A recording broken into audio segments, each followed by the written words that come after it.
The president's visit to Qatar marks a pivotal moment in Zimbabwe's strategic efforts to unlock the new avenues of investment and economic cooperation. Qatar stands as a global hub for innovation, finance, and infrastructure development, and engaging with its leadership and business community opens doors in transformative partnership. Sarabina mashoko statement by Paul Tungwarara panguva inoi anova the presidential special investment advisor panguva inoi achipa a brief summary pamusoro pevisit yetoona mutungamiri wenyika kuqatar andobva subscribe like on the bell icon.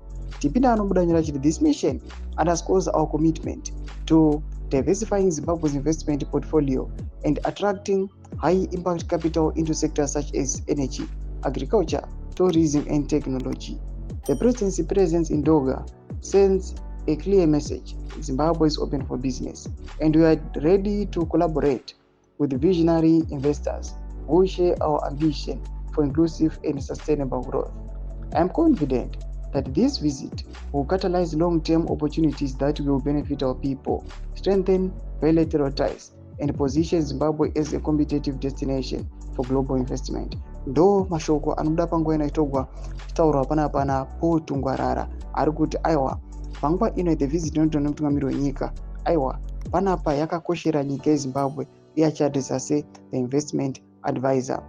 Achienda mberi achiti ichaunlocka manew avenues of investment pamwechete neeconomic cooperation.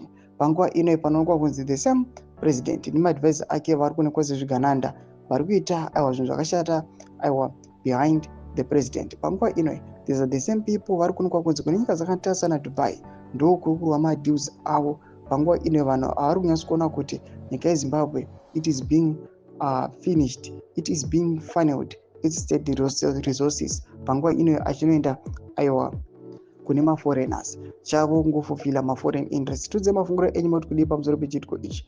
Nango mesection medu zvafunguro enyu, subscribe like, chit on the bell icon.